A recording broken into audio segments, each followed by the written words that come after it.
नमस्ते सभी को प्रणाम। सभी लोग जो है लाइव जुड़ जाइए क्लास में। आज हमारी टीचिंग एप्टीट्यूड की 9वीं क्लास है और सभी दोस्त जो है आज क्लास में जुड़ जाइए। एक बार मैं सभी के कमेंट पढ़ लेता हूँ। सभी लोग कमेंट कीजिए जल्दी क्लास में। जो भी स्टूडेंट आज क्लास में आए हैं सभी लोग पहले कमेंट कीजिए।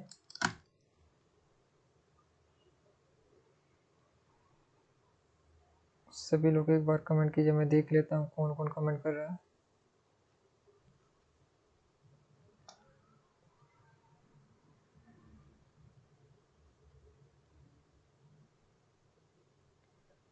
तो आज जो है हमारी 9वीं क्लास है टीचिंग एप्टीट्यूड की। तो विगत 8 क्लासों में जो है हमने टीचिंग एप्टीट्यूड की जो बेसिक कॉन्सेप्ट है वो हमने पढ़े हैं और हम अभी उसके आगे जो है पढ़ने वाले हैं। तो हम आज कुछ सिद्धांत पढ़ेंगे जो कि हमारी परीक्षा के हिसाब से जो है महत्वपूर्ण है।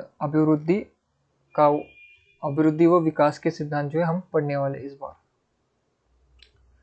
ठीक है। अभिवृद्धि हमने पहले जैसे कि पढ़ा है कि अभिवृद्धि यानी कि बाहरी जो विकास होता है हमारा, जैसे वजन बढ़ना, ऊंचाई बढ़ना, ये सभी अभिवृद्धि में आते हैं। और विकास में हमारी शारीरिक और मानसिक विकास दोनों आते हैं। शारीरिक और मानसिक अभिवृद्धि, इन दोनों को जो है विकास के अंतर्गत रखा जाता है। तो हमें सबसे पहले समान प्रतिमान का सिद्धांत पढ़ना है, जिसे एडलर ने दिया था। एडलर जो विचारवंत थे, उन्होंने समान प्रतिमान का सिद्धांत दिया है। तो इसके अंतर्गत क्या आता है कि एक समान जाति में जो है एक समान प्रकार से विकास होता है। इसका हमने उदाहरण मनुष्य जाति से लिया था कि जैसे एक मनुष्य जो है चाहे किसी भी देश में पैदा हो, उसका जो विकास एक जैसा ही होगा। यानी कि लगभग 1 से 5 की उम्र में जो है वो बोलना सीखेगा और उसके बाद वो अपनी भाषा सीखेगा। ये सारी जो बातें हैं ये हर देश में जो समान रूप से इंसानों पर लागू होती है। तो उसे ही समान प्रतिमान का सिद्धांत कहते हैं।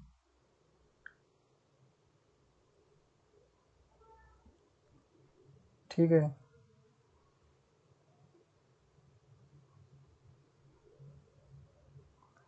तो आप सभी ने समान प्रतिमान का सिद्धांत में क्या है, इस सिद्धांत के अनुसार प्रत्येक जाति अपनी जाति के अनुरूप विकास के प्रतिमान का अनुसरण करती है। मानव जाति के बालकों के विकास का प्रतिमान संपूर्ण संसार में एक ही है, उसमें किसी प्रकार का अंतर नहीं होता। बालक चाहे भारत में पैदा हुआ हो अथवा अमेरिका या यूरोप में, उसका शारीरिक और मानसिक, भाषा और गति और संवेगात्मक विकास जो है समान रूप से होता है। इसे समान प्रतिमान का सिद्धांत कहा जाता है। इसके बाद दिशा का सिद्धांत है। दिशा का सिद्धांत यानी कि इसके अंतर्गत आता है कि मनुष्य जाति में जो भी बच्चा पैदा होता है उसका सिर से जो है पैर की तरफ विकास होता है। तो सबसे पहले उसका जो है सिर विकसित होता है और बाद में जो है उसका पैर विकसित होता है। पैरों का मतलब बाकी भाग जो विकसित होते हैं। तो इसे क्या कहते हैं, दिशा का सिद्धांत। तो मनुष्य जाति में जो है विकास की दिशा क्या है, सर से लेकर पैर की तरफ। ठीक है। तो इसे समझने के लिए हम कुछ आपको फोटोग्राफ्स दिखाएंगे, जिससे आप जो अच्छी तरीके से समझ पाओगे।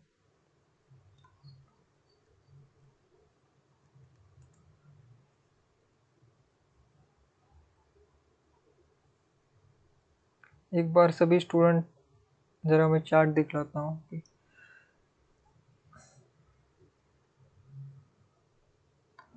पुष्पा जी, निशा जी, रेखा जी, सीमा जी, निधि जी, सभी लोगों को जो है प्रणाम है। तो अभी हम जो है 2 सिद्धांत पढ़ रहे हैं। पहला सिद्धांत है समान प्रतिमान का सिद्धांत और दूसरा है दिशा का सिद्धांत।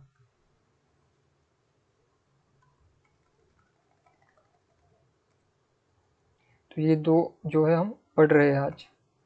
तो उसके लिए मैं आपको कुछ कुछ फोटोग्राफ्स दिखाऊंगा, जिससे आप समझ जाएंगे कि किस प्रकार से ये दो सिद्धांत काम करते हैं।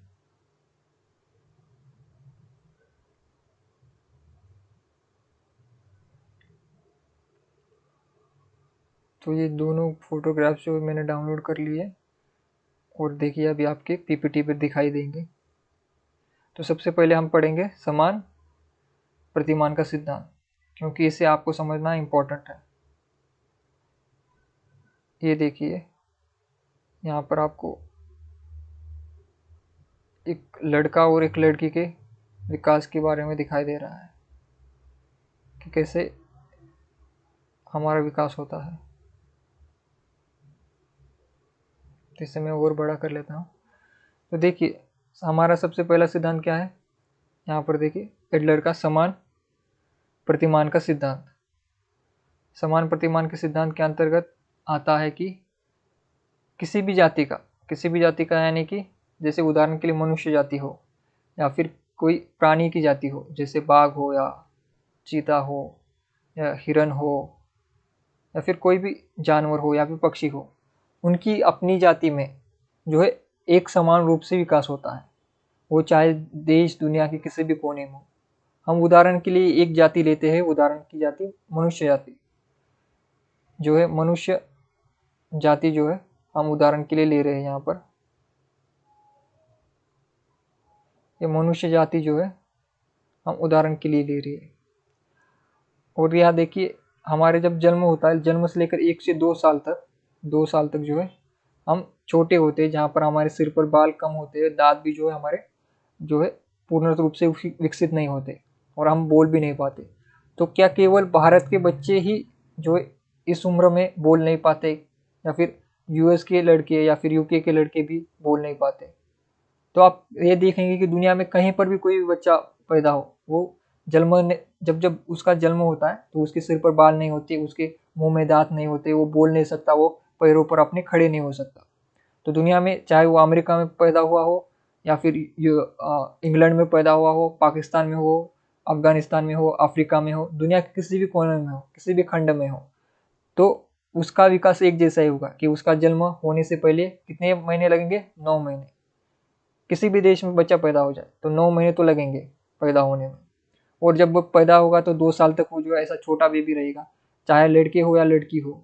और जब उसका उम्र जब 5 साल होगा तो वो अपने पैरों पर खड़ा हो जाएगा, अपने भाषा बोलना शुरू हो जाएगी उसकी। तो ये जो विकास है, एक रूप से समान रूप से जो विकास है, उसी समान प्रतिमान का सिद्धांत कहा जाता है। इसके अंतर्गत क्या है कि एक प्रकार से एक जाति में सभी जाति में जो भी, जैसे मनुष्य जाति है, उस मनुष्य जाति में सभी का विकास एक तय सीमा में एक तय प्रकार से ही होता है। जैसे 9 महीने हमें गर्भ में लगते हैं, तो दुनिया में कोई भी बच्चा हो उसको 9 महीने लगेंगे, मनुष्य मनुष्य का बच्चा हो तो।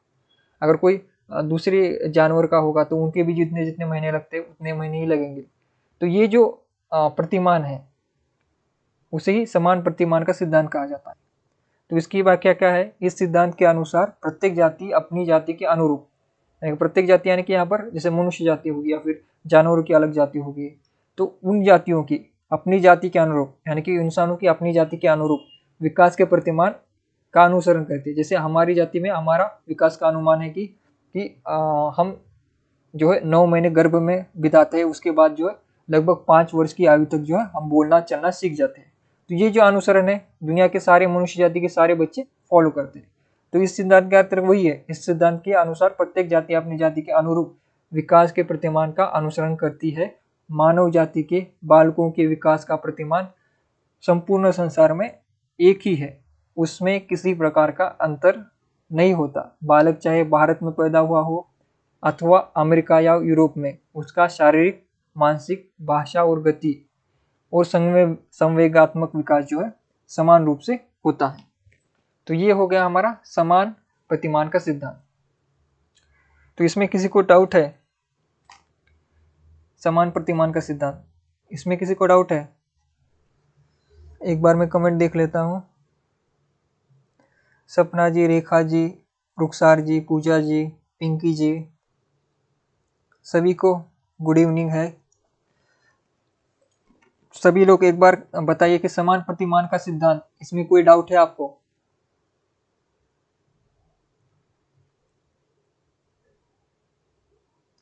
टीचिंग एप्टीट्यूड की किशोरावस्था हमने पढ़ ली। सिंह जी, हमने इससे पहले जो है पिछली वाले पीपीटी में देखिए, ये देखिए यहाँ पर किशोरावस्था जो है हमने पढ़ ली थी। ये देखिए किशोरावस्था के शारीरिक परिवर्तन, विरोधी मानसिक दिशाएं, मानसिक विकास, स्थायित्व एवं समायोजन का अभाव, संवेगात्मक जीवन, रुचि में परिवर्तन, ये सारी किशोरावस्था हमने पढ़ ली। बाल्यावस्था पढ़ ली, शैशवावस्था भी पढ़ ली। और ये जो है तीनों अवस्थाओं में जो मुख्य विशेषता है, और इससे पहले हमने किशोरावस्था में जो शिक्षा का उपयोग, और बाल्यावस्था में और शैशवावस्था में ये स्वरूप भी हमने शिक्षा का ये भी पढ़ लिया है। और अब अभी हम सिद्धांत पढ़ रहे हैं। और सबसे पहला सिद्धांत क्या है हमारा? समान प्रतिमान का सिद्धांत, जैसे एडलर ने दिया है। उसके अनुसार जो है एक जाति में जो है एक प्रकार से विकास होता है। जैसे मनुष्य जाति में 9 महीने लगते हैं किसी बच्चे को उसका जन्म होने के लिए, और 1 से 5 वर्ष लगते हैं उसका विकास होने के लिए।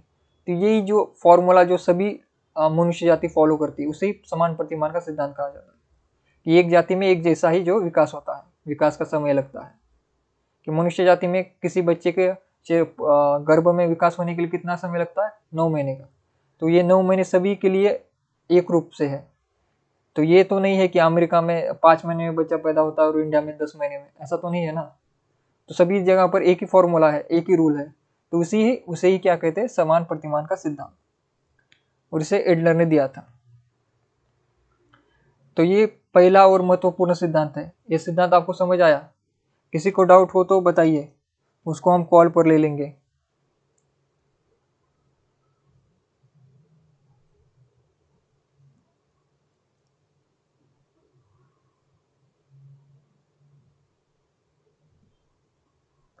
ये अभिवृद्धि की क्लास चल रही है रेखा जी। इससे पहले हमने जो है किशोरावस्था पढ़ी थी।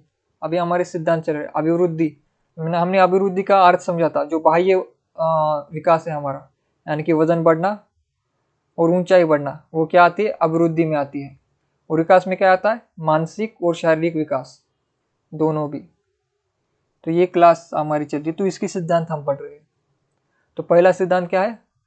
समान प्रतिमान का सिद्धांत, इसे एडलर ने दिया था। और दूसरा क्या है? दिशा का सिद्धांत। सबसे पहले मैं सबसे पूछ लूं कि समान प्रतिमान का सिद्धांत सभी को समझ आया है?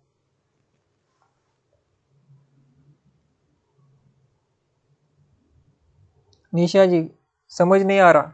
तो कोई कोई स्टूडेंट है जिसे कॉल पर आना है और पूछना है? मैं कॉल कनेक्ट करूं क्या? कोई विद्यार्थी आएगा टेलीग्राम पर, कॉल पर, जिसे मैं समझाऊं, जिसे कोई डाउट हो तो एक बार मैं कॉल यहाँ से टेलीग्राम को ऑन कर देता हूँ, एक बार वहाँ पर, जिससे जो है स्टूडेंट आ जाए हमारे। क्योंकि हमने कॉल का फीचर खास फर्स्ट पेपर के लिए रखा है, क्योंकि फर्स्ट पेपर में डाउट ज़्यादा होते हैं।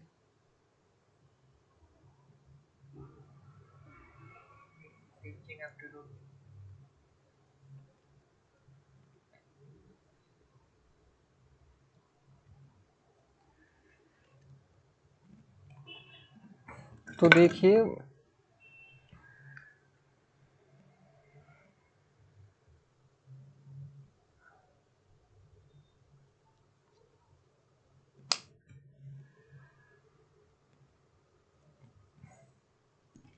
हेलो, सारे स्टूडेंट कहाँ अचानक ये?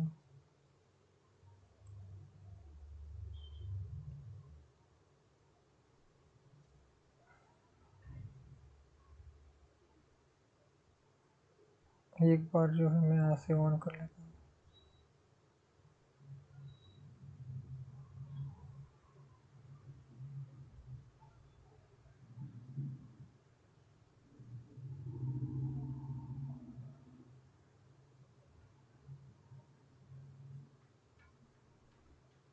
हेलो, सभी को मेरी आवाज़ आ रही है? हेलो,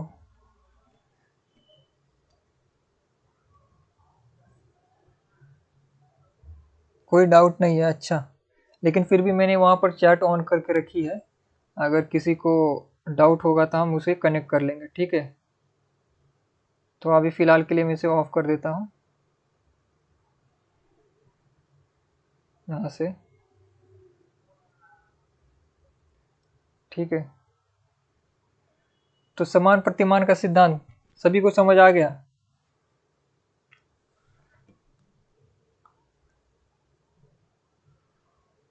तो समान प्रतिमान का सिद्धांत में कुछ है नहीं कि जैसे मनुष्य जाति है, तो जैसे हम कहेंगे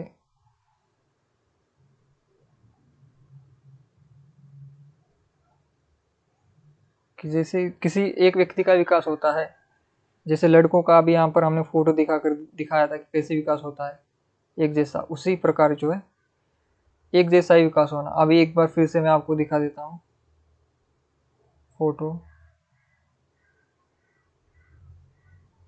तो देखिए, जैसे देखिए यहाँ पर जो लड़के का और लड़की का विकास दिखाया जा रहा है, तो ये एक समान रूप से होगा। या फिर ये समझिए कि दुनिया में कोई भी जब बच्चा पैदा होता है दुनिया में, जिसकी उम्र लगभग 1 से 2 साल है, तो ये उसकी हाइट और वजन और जो है आकृति जो है इतनी ही होगी दुनिया में। और एक फिक्स फॉर्मूला है ना कि 5 साल तक जो है इतना हो जाएगा लगभग, और जो है 6-7 साल तक जो है इतना हो जाएगा, और 8 साल तक जो है ऐसा हो जाएगा। और लड़कियों में भी ऐसा ही आपको विकास दिखेगा। ऐसा तो नहीं है कोई पैदा होते ही उसके मुंह में 32 दांत होते हैं और उसके उसके चेहरे पर सारी झुर्रियाँ होती है, बाल सफ़ेद हो जाते हैं, ऐसा तो नहीं है। सभी का एक आ, जो है पैमाना है कि इस प्रकार से ही बच्चा पैदा होगा, 9 महीने के बाद ही पैदा होगा, 9 महीने के बाद ही पैदा होगा।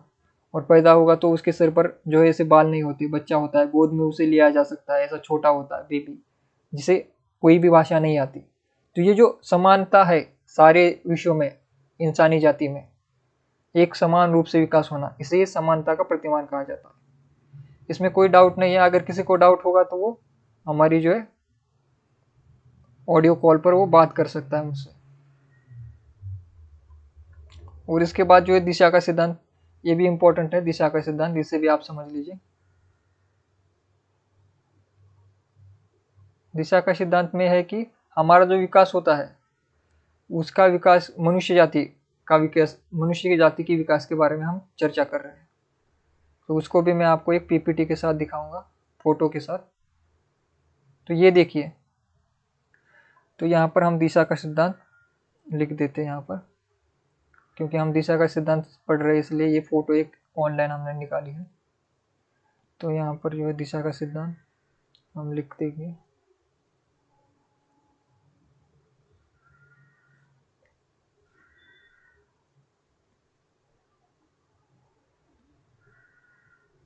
दिशा का सिद्धांत काफ़ी आसान है। दिशा का सिद्धांत क्या है कि मनुष्य जाति में जो है सबसे पहले सिर का विकास होता है, सिर यानी कि हेड, सिर का। और धीरे धीरे जो है विकास हमारे पैरों तक विकास होता है, अंत में क्या होता है, पैरों तक। सिर से पैरों की तरफ जो विकास होता है उसे ही दिशा का सिद्धांत कहते हैं। जैसे आपका देखिए गर्भ में जो है हमारा पहले ऊपरी ढांचा बनता है, यानी कि मुख का ढांचा, उसके बाद धीरे धीरे जो हमारा पेट, हाथ जो है और पैर, इन्हीं के ढांचे जो है बनना शुरू हो जाते हैं। जैसे आप यहाँ पर फोटो में देख सकते हैं किस प्रकार से जो इस बालक का जो है निचला शरीर जो है विकसित होता जा रहा है। लेकिन सबसे पहले क्या होता है विकसित, हमारी बुद्धि विकसित होती है। हमारा जो ऊपरी भाग, जो शरीर का ऊपरी भाग है, मस्तिष्क का भाग है, वहाँ पर ब्रेन हमारा और आंखें, कान, ये सब जो है पहले विकसित हो जाते हैं। और उसके बाद जो है धीरे धीरे हमारे हाथ, यहाँ पर देखिए, यहाँ पर देखिए ठीक से विकसित नहीं है, यहाँ पर दूसरी फोटो में यहाँ पर देखिए उसका हाथ थोड़ा सा बाहर निकल गया है, और धीरे धीरे जो हाथ बड़ा होता जा रहा है, और जो इसमें उंगलियां ये सब आने शुरू हो जाती है। तो जब यहाँ पर देखिए, यहाँ पर इसके पहली फोटो में देखिए इसके पास हाथ भी नहीं है, पेड़ भी नहीं है, उंगलियां भी नहीं है, कुछ भी नहीं है, लेकिन ऊपरी सर का ढांचा है थोड़ा, उसी ढांचे से जो है निचला जो है हमारा ढांचा जो है बनता है, जैसे हाथ, पैर, ये सब। तो इसी को क्या कहते हैं, दिशा का सिद्धांत कहते हैं, कि हमारा सिर से पैर की तरफ जो है विकास होता है। तो इसे क्या कहते हैं हम, दिशा का सिद्धांत। ठीक है।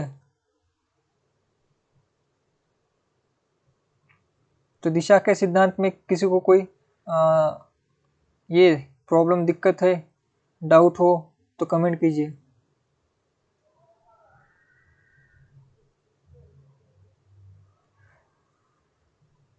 दिशा के सिद्धांत में किसी को डाउट है? इस सिद्धांत का यह मानना है कि बालक का विकास जो है सिर से क्या होता है, पैर की तरफ होता है। मनोविज्ञान में इस सिद्धांत को शिरापुच्छीय दिशा कहा जाता है, जिसके अनुसार पहले बालक के सिर का, उसके बाद उसके निचले वाले अंगों का विकास होता है। तो क्या है, सबसे पहले क्या होता है, हमारा सिर का विकास होता है। जैसे कि आप फोटो में देख पा रहे हो, सबसे पहले हमारा सिर का विकास होता है। सिर यानी हेड, मस्तिष्क जो हमारा ऊपरी भाग है, तो ये सिर का विकास होता है। और सबसे अंत में क्या होते हैं, हमारे पैरों का विकास, पैरों की तरफ। यहाँ पर जैसे हम फोटो में देख पा रहे हैं, इसी को दिशा का सिद्धांत कहते हैं। दिशा का सिद्धांत इतना ही है, तो इसमें किसी को प्रॉब्लम नहीं है।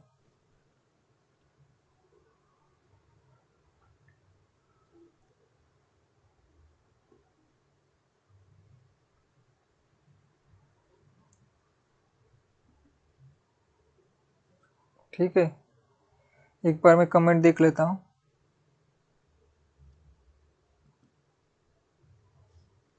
यहाँ पर कमेंट दिखाई नहीं दे रही।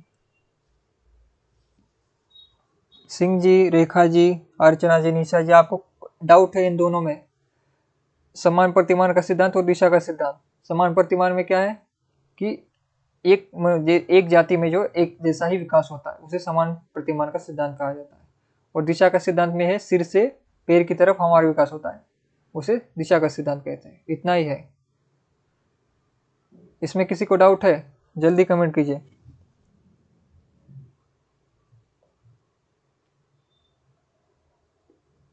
तो दुनिया में जो है बहुत से जानवरों का भी विकास जो है ऐसा ही होता है, सिर से लेकर पैर की तरफ। लगभग सभी का विकास इस प्रकार से ही होता है। लेकिन हम यहाँ पर मनुष्य पर ज़्यादा फोकस करेंगे, क्योंकि हम मनुष्य जाति में आते हैं और परीक्षा में भी मनुष्य जाति पर ही प्रश्न पूछे हैं।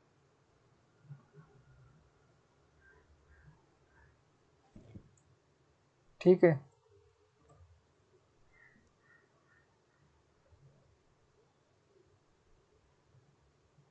तो ये दो सिद्धांत आपने समझ लिए, क्योंकि ये आपके भविष्य के लिए भी काम में आएंगे, अलग अलग परीक्षाओं में पूछा जाता है। तो इसे आपको ठीक से याद करना है।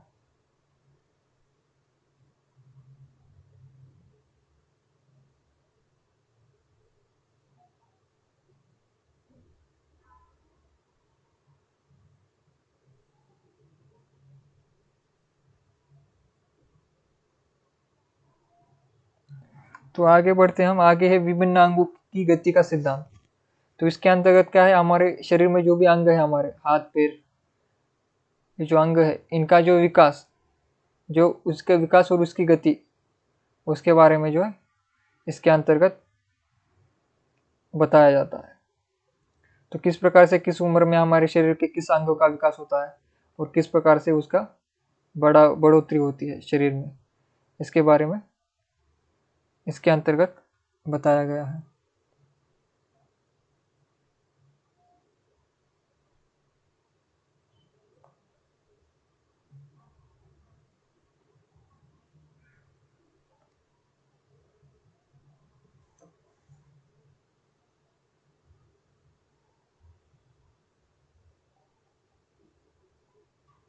तो इसके बाद क्या है, एकीकरण का सिद्धांत। तो एकीकरण का सिद्धांत आपको समझने के लिए देखिए, उदाहरण देता हूं मैं आपको कि एकीकरण का सिद्धांत आपको समझना होगा, इंपॉर्टेंट है। एकीकरण में क्या है, जैसे कि एक छोटा बालक है जिसकी उम्र जो है 2 साल है, समझिए 2 साल का है, ईयर का। तो उस समय क्या है कि वो सबसे पहले क्या होगा, उसके शरीर में जितने भी अंग है, जैसे कि उसकी गर्दन है, मोटे तौर पर हम बात कर रहे हैं, जैसा उसके यहाँ पर हेड है और यहाँ पर उसके हाथ है, उसके पैर है, ये जो महत्वपूर्ण अंग है, उसको वो चलाना सीखेगा पहले, कि अपने सिर को कैसे घुमाना है, हाथ को कैसे घुमाना है और पैर को कैसे घुमाना है। लेकिन ये जब सीखता है तब अकेले इंडिविजुअली सीखता है, इंडिविजुअली जो है सिर घुमाना सीखता है, इंडिविजुअली जो है हाथ पैर घुमाना सीखता है जब वो छोटा 2 साल का 1 साल का बच्चा होता है। लेकिन जैसे जैसे उसकी उम्र 3 साल 4 साल होने लगती है तो वो क्या करता है कि इन सारे अवयवों को, जैसे उसका सिर हाथ पैर, इन सभी को एक रूप से जो है चलाना सीखता है। इससे क्या होगा कि वो कैसे होगा कि वो सीधा सामने देखेगा सिर से और हाथों को सीधा रखेगा और जो पैरों को सीधा करके जो आगे की ओर चलेगा। तो आगे अगर हमें आगे की ओर चलना है तो इन सारे अवयवों को हमको जो है एकत्रित कर कर जो है हमें जो है चलना पड़ता है। जिसके लिए क्या है, हमारे पैरों को हमें पहले सीधा करना पड़ता है, दोनों पैरों में जो तालमेल बैठाना पड़ता है कि कौन सा पैर आगे जाएगा कौन सा पैर पीछे जाएगा, और हमको हाथ जैसे सीधे रखने हैं और जो जो सर को जो है सीधा और सामने रखना है, जिससे हमें सामने वाले जो है सब कुछ दिखाई दे, सामने वाला जो भी दृश्य है, जिससे हम आगे बढ़ते रहे। तो ये सारे अवयवों को एक साथ चलाने की जो क्षमता है इसी को ही क्या कहते हैं, एकीकरण का सिद्धांत, जिसमें बालक पहले अपने हर एक अंग को चलाना सीखता है, हाथ पैर और गर्दन को, और फिर बाद में इन सारे अवयवों को मिलाकर जो है एक कार्य करता है, जैसे चलने का कार्य या फिर किसी वस्तु को उठाने का कार्य, जिसमें आपका हाथ भी लगेगा पैर भी लगेगा, क्योंकि आपको पैरों से जाए जो है वहां तक जाना है, आपको आंखों से जो है उस वस्तु को देखना है और हाथों से जो है उस वस्तु को उठाना है। तो ये सारे काम जो है आपके अलग अलग अवयव कर रहे हैं, लेकिन इन सारे अवयवों को जो है बुद्धि जो है आपकी संदेश पहुंचा रहे हैं कि आपको ये कार्य करना है। तो इन सारे को कंट्रोल करना, सारे अवयवों को कंट्रोल करना ही एकीकरण का सिद्धांत कहलाता है। तो ये जो है हमारे अभिवृद्धि और विकास में ये एक हमारा पड़ाव होता है, क्योंकि हम जब बचपन में जब हमारा जन्म होता है तो तब हम ये सारे कार्य नहीं कर सकते कि हम चल कर जाए किसी वस्तु को देखे और उसको उठा ले और अपनी जेब में डाल ले। जैसे जैसे 100 रुपए की नोट यहाँ पर मेरी गिर गई है ना, तो एक छोटा बच्चा जो है इसे उठाकर जेब में नहीं रख पाएगा, लेकिन जो बड़ा होगा वो जो है अच्छे से जो है छुपा भी लेगा और जेब में डाल भी लेगा। तो ये सारा क्या, एक सारा काम किसका है, एकीकरण का, क्योंकि आपने सारे अवयवों को एक करके जो है एक काम पर लगा दिया। तो इसमें एकीकरण का सिद्धांत आता है। तो एकीकरण के सिद्धांत में किसी को कोई डाउट है?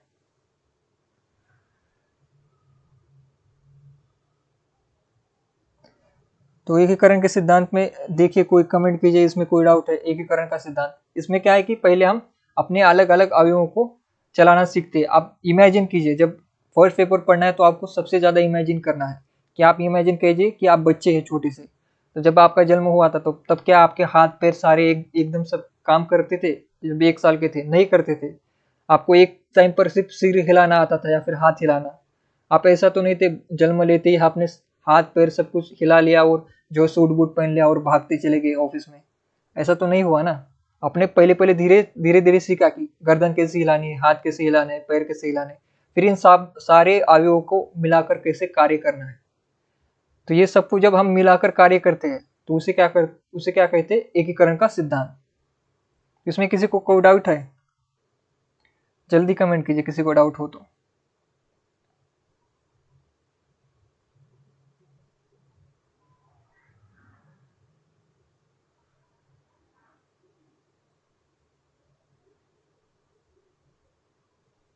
किसी को डाउट हो तो जल्दी कमेंट कीजिए।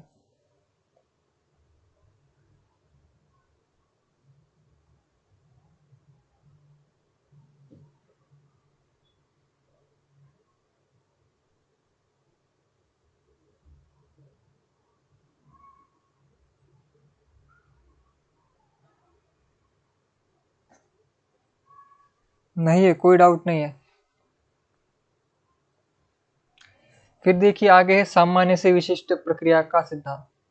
तो सबसे पहले क्या होता है हमारे जीवन में जब हम बच्चे होते हैं, क्योंकि हम ये सारी बातें जो है अभिवृद्धि और विकास के अंतर्गत पढ़ रहे हैं, तो इसी को हमें आधार बनाकर पढ़ना है सारी बातों को।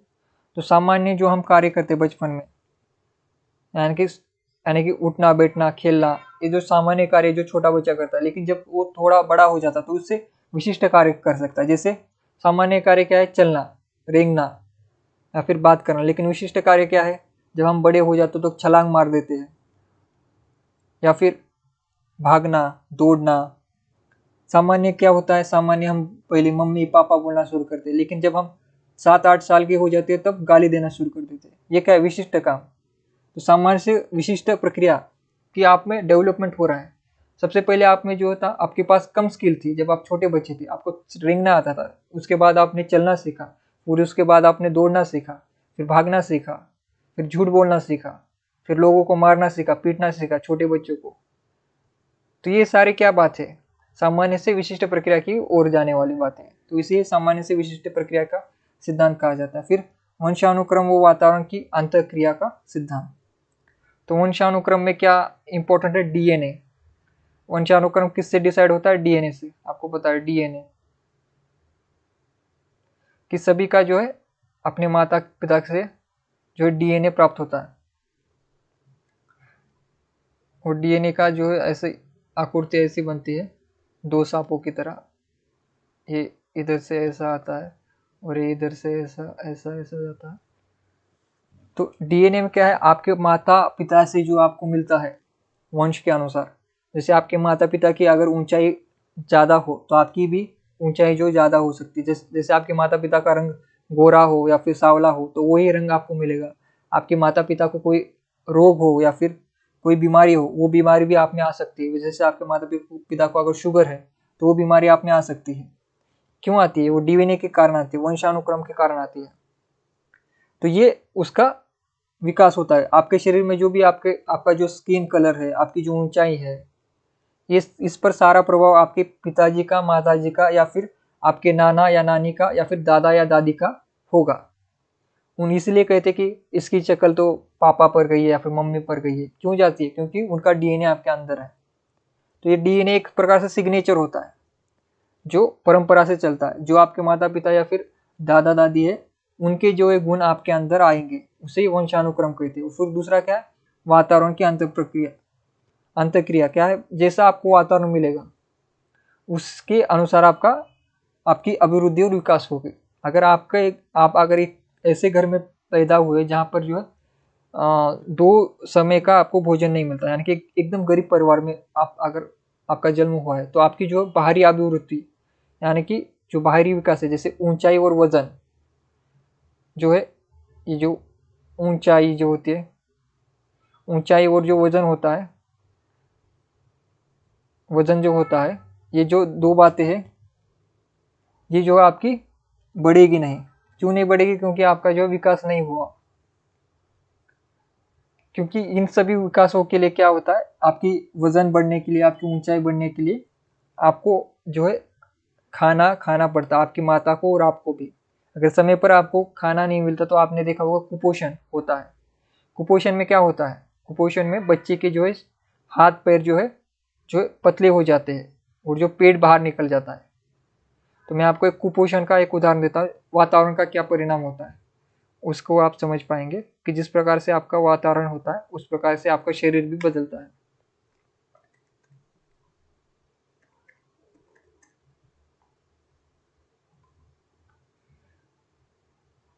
तो देखिए, मैं आपको कोई तस्वीर दिखाऊंगा, एक दो तस्वीर काफ़ी जो है दर्दनाक है। आप देखकर आपको अच्छा नहीं लगेगा, लेकिन आपको पढ़ना है इसलिए आपको दिखाना तो पड़ेगा ही, क्योंकि सच्चाई आपको देखनी ही चाहिए जो हमारे देश दुनिया में होती है। तो देखिए, इस प्रकार से जो है कुपोषण होता है, इसका जो है वातावरण से संबंध है। अगर आपके पास अच्छा, अगर आपके माता पिता के परिवार में अगर पैसे की कमी है, आप गरीब परिवार में जन्म लिया है आपने, और आपको दो समय में ठीक से खाना नहीं मिलता, तो आपका शरीर जो है इस प्रकार से कुपोषित हो जाता है। तो ये किसका परिणाम है, वातावरण का। क्योंकि उसको अच्छा वातावरण नहीं मिला, उसको समय पर खाना नहीं मिला, उसे भी नहीं मिला, उसकी माता को भी नहीं मिला, तो उसके कारण उसका शरीर जो है कुपोषित हो गया। जबकि उसका शरीर अच्छा था, लेकिन वातावरण के कारण, वातावरण में यहाँ पर वातावरण का अर्थ क्या है कि उसको मिलने वाली सुविधाएं, सुख सुविधाएं, वो किस वातावरण में रहता है, वहाँ पर कैसी परिस्थितियाँ है, आर्थिक परिस्थितियाँ कैसी है, सामाजिक परिस्थितियाँ कैसी है, और जो है वहाँ के क्लाइमेट की परिस्थितियाँ कैसी है, उस सारी परिस्थितियों का एक इंसानी बच्चे पर प्रभाव पड़ता है। तो उसमें से एक उदाहरण है आर्थिक परिस्थितियों का। आर्थिक परिस्थितियां अगर आपकी विकट होगी तो आपके बच्चा जो है कुपोषित हो सकता है। तो ये एक हो गया वातावरण के अनुसार। और वंशानुक्रम का क्या है कि जिस प्रकार से आपके माता पिता का चेहरा होगा, उनका रंग होगा, उनकी ऊंचाई होगी, उनका वजन होगा, उनके भी अंदर जो भी अच्छा या फिर बुराइयां होगी या फिर बीमारियां होंगी, वो सारे जो है आपके अंदर आ ही जाएंगी, क्योंकि वो डीएनए फॉलो करता है हमारा। तो यह आपने वातावरण का देखा, वंशानुक्रम और वातावरण की अंतक्रिया प्रक्रिया क्या है, इसका संबंध किस प्रकार से है। तो इसमें कोई डाउट है किसी को? तो एक बार मैं फोटो को हटा देता हूं। तो आपने वातावरण को देखा कि किस प्रकार से वातावरण का भी जो है परिणाम पड़ता है। और दूसरा वातावरण का कैसा परिणाम है कि वातावरण, जैसे अगर आपका जन्म अगर अमेरिका में होगा तो आपका स्किन कलर कैसा होगा, गोरा होगा। वहीं अगर आपका जन्म अफ्रीका में होगा, तो आपका स्किन कलर क्या होगा, डार्क होगा। वहीं आपका अगर इंडिया में जन्म होगा, जैसे कि आप सभी का हुआ है, तो आपका कलर क्या है, सांवला है। भारत के लोग जितने भी लोग हैं सभी सांवले हैं। लेकिन हम हमारे यहाँ पर क्या है, कुछ कुछ लगता है कि हम गोरे हैं, कुछ लोगों को लगता है कि हम गोरे, लेकिन हम गोरे नहीं होते। हम जो है विश्व के स्तर पर अगर देखें, अगर कोई यूरोप में अगर हम जाएंगे तो हमें पता चलेगा कि हम सांवले हैं सभी लोग, और काले भी नहीं है हमारे पास कोई लोग। हम जहाँ पर जैसे काला कहते हैं इंडिया में, वो काला ही नहीं है। काला तो जो है आप जब आप अफ्रीका में जाओगे तो आपको ब्लैक कलर मिलेगा। आप जब यूरोप में जाओगे तो आपको जो है सफ़ेद कलर मिलेगा, क्योंकि इंडिया में सफ़ेद कलर किसी का होता नहीं है,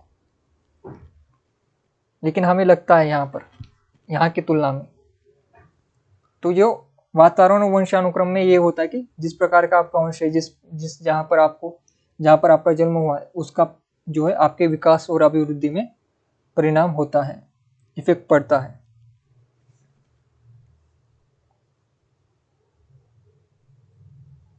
तो इसमें किसी को डाउट है?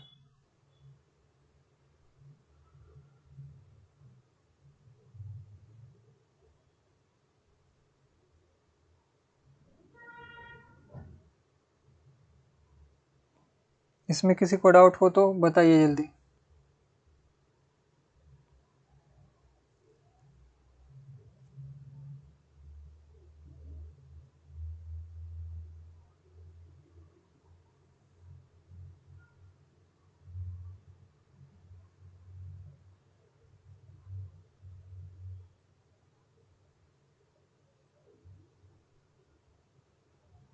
तो यहाँ इसके बाद है विभिन्न अवस्थाओं में गति का सिद्धांत।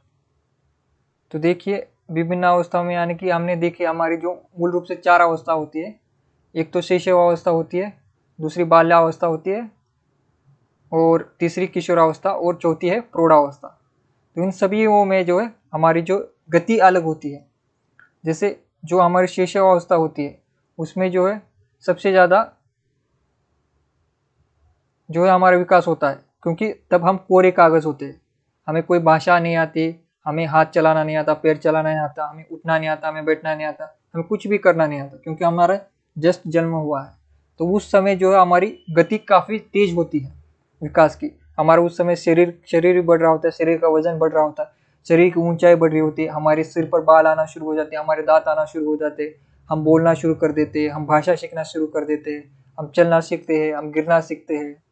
सारी भाषाएं, सारी जो ज्ञान जो है शैशवावस्था में होती है। तो शैशवावस्था जो है सबसे ज़्यादा तेजी से, गति से जो है विकास होता है। उसके बाद बाल्यावस्था में जो है बाकी जैसे भाषा का विकास जो है बाल्यावस्था में होता है।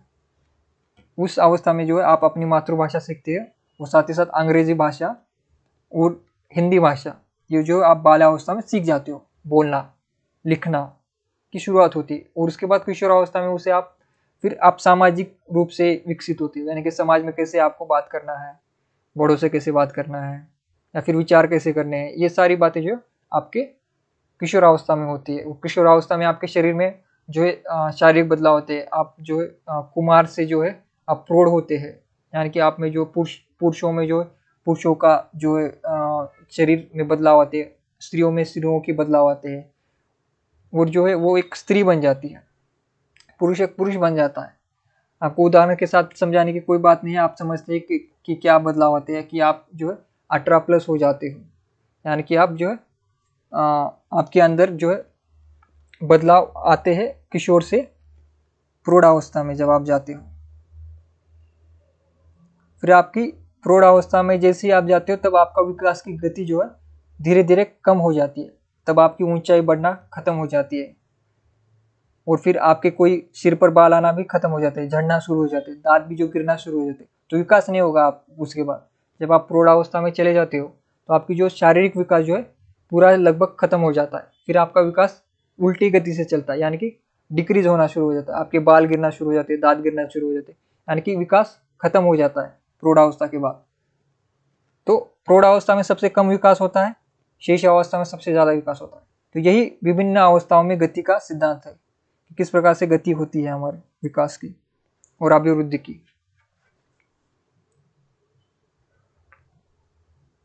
तो ये आपने समझ लिया है, तो हम आगे बढ़ते हैं। इसमें अगर किसी को डाउट होगा तो कमेंट करेगा। ठीक है, इसके बाद हम पढ़ेंगे निरंतरता का सिद्धांत। तो निरंतरता का सिद्धांत में क्या है? विकास की प्रक्रिया एक शाश्वत प्रक्रिया है, क्योंकि निरंतरता हर बात में निरंतरता है। जैसे हमारे विकास में भी निरंतरता है, हमारे पढ़ाई में भी निरंतरता होती है, हमारे सीखने में भी निरंतरता होती है, कि सतत की प्रक्रिया, सतत कुछ ना कुछ होना। तो वही निरंतरता का भी सिद्धांत वही है कि विकास की प्रक्रिया एक शाश्वत प्रक्रिया है जो निरंतर चलती रहती है।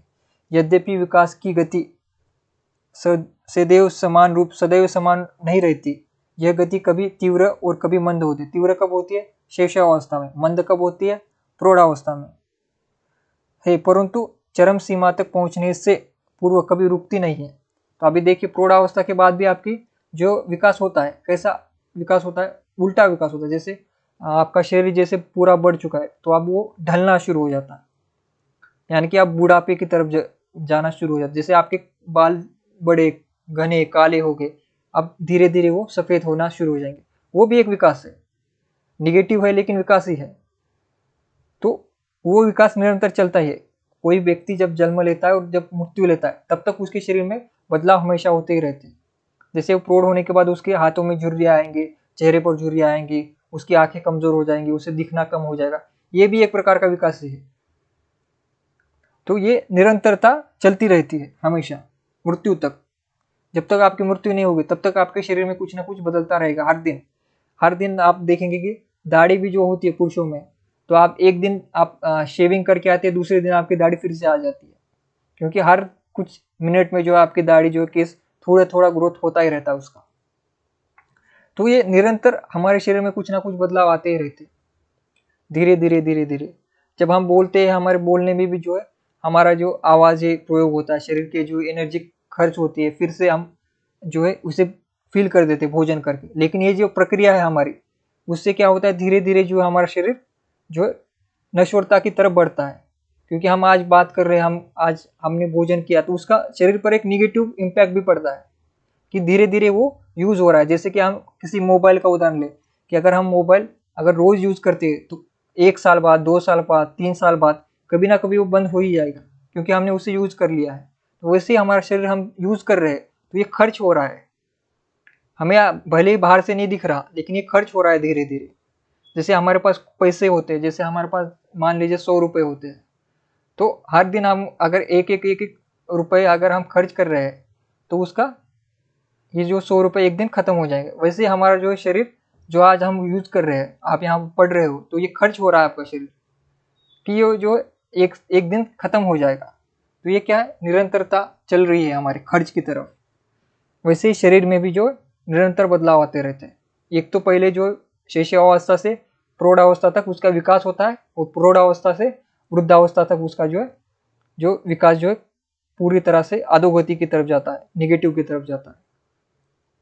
तो यही निरंतरता का सिद्धांत है कि इसमें क्या है कि हमारी विकास कभी खत्म नहीं होता, कभी तीव्र होता है, कभी मंद होता है, लेकिन चरम सीमा पर पहुंचने से पूर्व कभी रुकता नहीं है, जिसके परिणाम स्वरूप व्यक्ति में कोई आकस्मिक परिवर्तन नहीं होता।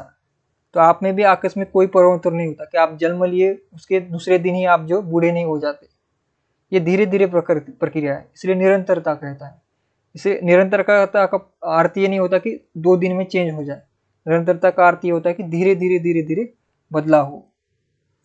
तो इसलिए आप में आकस्मिक परिवर्तन नहीं होता। बालक में शारीरिक और मानसिक गुण यकायक विकसित नहीं हो जाते। उसमें भाषा का विकास एक दिन में नहीं हो जाता, अपितु इसकी नींव बालक के जन्म से ही पड़ जाती है।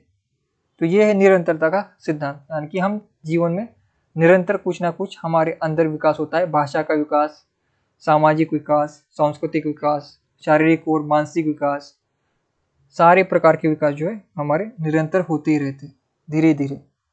तो इसे ही निरंतरता का सिद्धांत कहा जाता है। तो इसमें किसी को कोई डाउट है, एक बार कमेंट कीजिए। एक बार मैं कमेंट भी देख लेता हूँ। आप सभी के कमेंट यहाँ पर, सिंह जी, रेखा जी, जितने भी आज क्लास में, अर्चना जी, जितने भी स्टूडेंट है, स्नेहा जी, सीमा जी, सभी लोग एक बार कमेंट कीजिए। जितने हमने सिद्धांत पढ़े आज, उसमें किसी को डाउट है?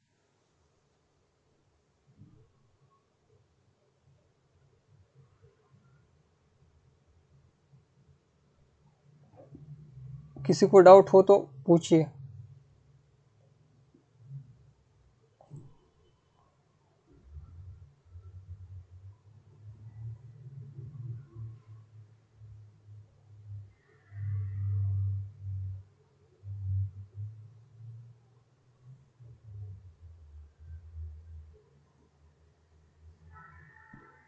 किसी को डाउट हो तो पूछिए।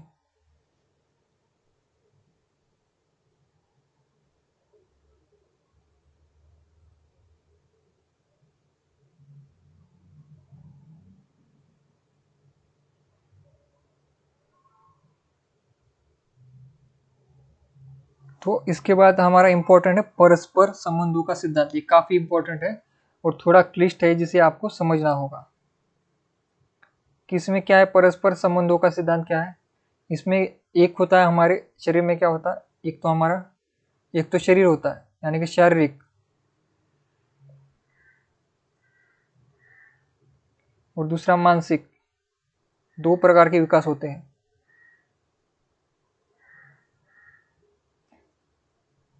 तो शारीरिक और मानसिक का अंतर समझते हैं आप। शारीरिक विकास में क्या होगा? आपकी ऊंचाई बढ़ना, आपका वजन बढ़ना, आपके शरीर में बदलाव आना, जैसे दांत आना, बाल आना, नाखून आना, ये क्या है? शारीरिक विकास है। मानसिक विकास क्या है? आपकी बुद्धि का विकास, जिसमें आपकी भाषा का, संवेगों का, इमोशन का, इन सभी का विकास होना, ये मानसिक विकास में आता है। और परस्पर संबंधों का सिद्धांत क्या है कि इन दोनों का एक दूसरे से संबंध होता है।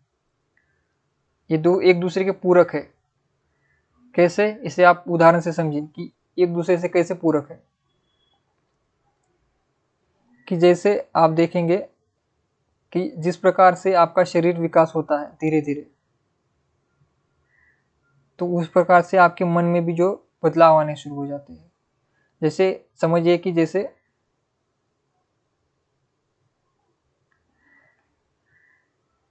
आपकी उम्र जो है 16-17 की हो जाती है, 16-17 की, तो लड़कियों में और लड़कों में काफ़ी बदलाव आते हैं। जैसे लड़कों में, जैसे लड़कियों में चेहरे पर पिंपल्स आ जाना, लड़कियों को पीरियड्स आ जाना इसी उम्र में आते हैं, क्योंकि उनके शरीर में बदलाव हो रहे हैं। और फिर उसके उसके कारण उनकी आवाज़ भारी हो जाती है। जैसे एज बढ़ती है धीरे धीरे, 16-17 के बाद हमारी आवाज़ चेंज हो जाती है। बच्चों जैसी आवाज़ नहीं रहती हमारी। और जब हमारी 30-40 की उम्र हो जाती है, तब भी हमारी आवाज़ बदल जाती है। तो ये शरीर में बदलाव होता है। उसके साथ साथ जो है, शरीर के साथ जो है, हमारे मन में बदलाव होता है। जैसे जैसे हम बड़े होना शुरू हो जाते हैं, जैसे हमारी उम्र, लड़कों की उम्र 17-18 की हो जाती है, तो उनके शरीर में जो बदलाव आते हैं, तो उसके अनुसार जो उनके मन में भी जो है विचार अलग अलग, जैसे स्त्रियों का पुरुषों की तरफ आकर्षित होना, या फिर पुरुषों का स्त्रियों की तरफ आकर्षित होना, ये क्या है? उनके शरीर में बदलाव आए पहले, उसके बाद जो है उनके मन में जो है ऐसे विचार आना शुरू हो गए। लेकिन एक छोटे बच्चे के मन में ऐसे विचार नहीं आते। लेकिन जब हमारी उम्र जब बढ़ जाती है, तो ये सारी बातें जो है शरीर के साथ जो है हमारे मन पर प्रभाव डालती है। जैसे हमारा शरीर बड़ा होता जाता है, वैसे हमारे मन में भी अलग अलग काम वासना हो गई, या फिर द्वेष हो गया, क्रोध हो गया, गुस्सा हो गया, प्रेम हो गया, ये सारी भावनाएं जो है धीरे धीरे विकसित होती है, जिसका संबंध किससे होता है, हमारे शरीर से होता है, लेकिन उससे क्या है, उसका परिणाम किस पर पड़ता है, मन पर पड़ता है। तो शरीर और मन का संबंध होता है। इसमें किसी को कोई डाउट है?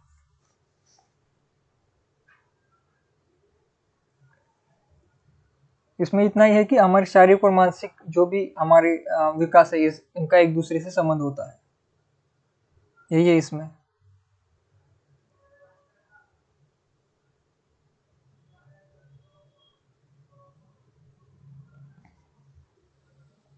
इस सिद्धांत के अनुसार क्या है, बालक के शारीरिक और मानसिक संवेगात्मक आदि पहलुओं के विकास में परस्पर संबंध होता है। उदाहरण के लिए, जब बालक के शरीर विकास के साथ साथ उसकी सूचियों पर ध्यान केंद्रित होता है और व्यवहार में परिवर्तन होते हैं, तब साथ साथ उसके गामक और भाषा संबंधी विकास भी होते हैं। तो ये इसकी व्याख्या है।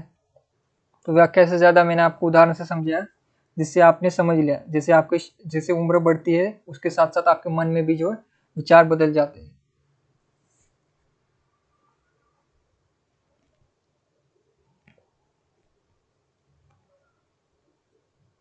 अच्छा, लड़के तो 10 कपड़े बदलते हैं, बाल बनाते हैं अलग अलग छपरी स्टाइल में। अच्छा, लड़के बनाते हैं तो लड़कियां भी तो मेकअप करती है पार्लर जाकर, तो सारा दोष हम लड़कों पर भी नहीं डाल सकते। तो यही यही जो है लड़के, ये आपने जो अच्छा कमेंट किया सिंह जी, इसको ही हम जो है हमारे इस सिद्धांत के साथ जोड़ते हैं। किससे? परस्पर संबंध। कि आपके शरीर में जो बदलाव आ गए, कि आप जो है बड़े हो गए, आप 17-18 के हो गए, तो आपके मन में वो विचार आएंगे कि हम अच्छे दिखे लड़की के सामने जाते समय, अच्छे कपड़े पहने। या फिर लड़की भी सोचते हैं कि जो उसको पसंद हो, जो पसंद लड़का है, उसके सामने जब वो जाती है तो अपने चेहरा देखेगी पहले आईने में, फिर उसको मेकअप करेगी, बाल को ठीक करेगी। क्यों? इसका शरीर और मन का एक दूसरे से संबंध है, क्योंकि उनके शरीर में बदलाव आ चुके हैं, उसका ही परिणाम जो उनके मन पर पड़ रहा है। उनके मन पर पड़ रहा है कि अब इसको मुझे उससे प्रेम करना है, या फिर वो मुझे अच्छा लगता है। क्योंकि ये जो शरीर से जो मन की तरफ जो है आकर्षण निर्माण हो जाता है, इसी परस्पर संबंधों का सिद्धांत कहा जाता है। कि आपके शरीर का संबंध आपके मन से होता है और आपका मन का संबंध शरीर से होता है। जैसे दूसरे उदाहरण से भी समझिए, जैसे आपको गुस्सा आ गया है बहुत, कि आज कुछ आपने पढ़ाई नहीं किया, आपको गुस्सा आ गया, तो गुस्से गुस्से से क्या करेंगे, आप भोजन नहीं करेंगे, तो आपके मन का परिणाम आपके शरीर पर पड़ा। क्योंकि आपका मन अशांत है, तो आपका खाने में आपकी रुचि नहीं होगी, आपके कुछ कार्य में रुचि नहीं होगी, क्योंकि आपका मन अशांत है। तो मन का संबंध शरीर से होता है और शरीर का संबंध मन से होता है। जैसे आप बीमार पड़ गए, समझिए, हम दूसरे उदाहरण लेते हैं। जैसे आप बीमार पड़ गए, आपको खांसी बुखार हो गया, तो क्या उस समय आप पढ़ाई कर सकते हैं? नहीं कर सकते। आपका मन उस समय स्थिर रहेगा? नहीं रहेगा। आपको अगर उस समय अगर मैं कोई बात बताऊं, आपको अगर आप बहुत बीमार है, आपका 105 107 डिग्री बुखार है, उस समय आपके सामने मैं आ जाऊं, किताब लेकर कहूं कि चलो आज आप अभिवृद्धि वो विकास का सिद्धांत पढ़ेंगे, तो आपका मन होगा? नहीं होगा ना। तो ये क्या है? परस्पर संबंध है। किसका? शरीर और मन का। जैसा हमारे शरीर में बदलाव होता है, उसका कुछ ना कुछ परिणाम हमारे मन पर पड़ता है, और हमारे जो मन में चलता है उसका कुछ ना कुछ परिणाम हमारे शरीर पर पड़ता ही है। तो ये दोनों जो है साथ साथ चलते हैं। यही परस्पर संबंधों का सिद्धांत है। इसमें दूसरा कुछ है ही नहीं, मुश्किल कुछ है ही नहीं इसमें। तो हम आखिरी सिद्धांत देखते हैं, विकास क्रम का सिद्धांत। ठीक है, सभी को समझ तो आ रहा है ना?